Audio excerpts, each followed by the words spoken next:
के लिए उसको अलाउड नहीं होगा। तो ये दुख दिखेंगे आपको, तब आपका मन हटेगा, तब ये मन जीता जाएगा, मन जीती हो जाओगे, आप यहाँ की बकवादों को नहीं चाहोगे। अब इस ज्ञान के माध्यम से आपको पता चलेगा, यदि आज हम किसी का धन चोरी करते हैं, रिश्वत लेते हैं, तो आगे आपको आने वाले जन्मों में उसका प्रतिफल देना पड़ेगा। कोई भैंस बनकर देगा, कोई कुत्ता गधा बैल बनकर, कुत्ता रखवाली करेगा, बैल बनकर उसके खेतों में जोतेगा, कोई भैंस बनकर, गाय बनकर, वो वापस करने पड़ेंगे, कोई गधा बनकर, कोई ऊंट बनकर, घोड़ा बनकर। तो क्यों पंगे में पा दें हम? और किस लिए करते हैं लूट खसोट, किस लिए करते हैं माया जोड़ी, रिश्वतखोरी, डाके? हम किस लिए करते हैं? हमने अपनी परंपराएं बिगाड़ ली। मनुष्य जीवन मिला था केवल भक्ति करने के लिए, और मनुष्य जीवन का मूल काम हम भूल गए। हम यहाँ की परंपराओं को बनाकर इसमें अपनी शान शौकत समझने लग गए।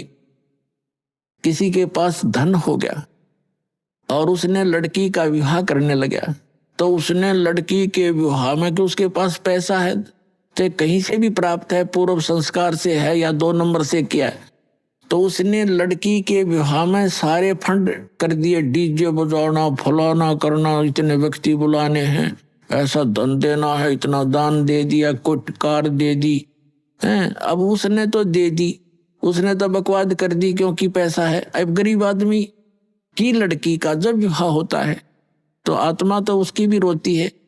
तो पिता भी समझता है कि आज पड़ोस में एक लड़की का विवाह हुआ है, उसको ऐसा वैसा दिया गया है, इतने उसको कपड़े दिए हैं, इतने गहने दिए।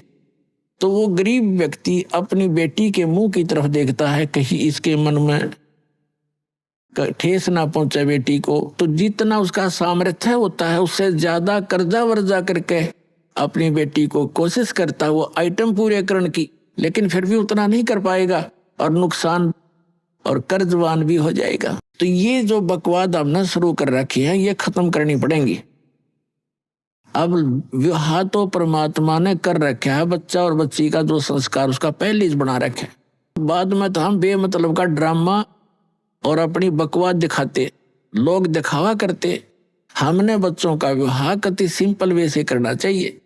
अब जैसे हम बकवाद करी, एक ने बड़े धूमधाम से लड़के का विवाह था, डीजे बजवाया, सारे सांग करवाए हैं, खूब ठाठ से बड़े गहने गाने बनवा कर रख कर तैयार करके, और विवाह के लिए जा रहे थे।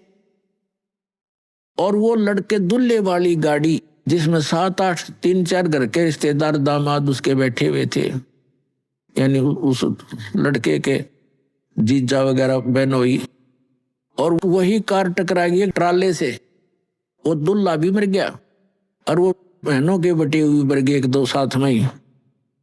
वह कुंबा गानी होगी।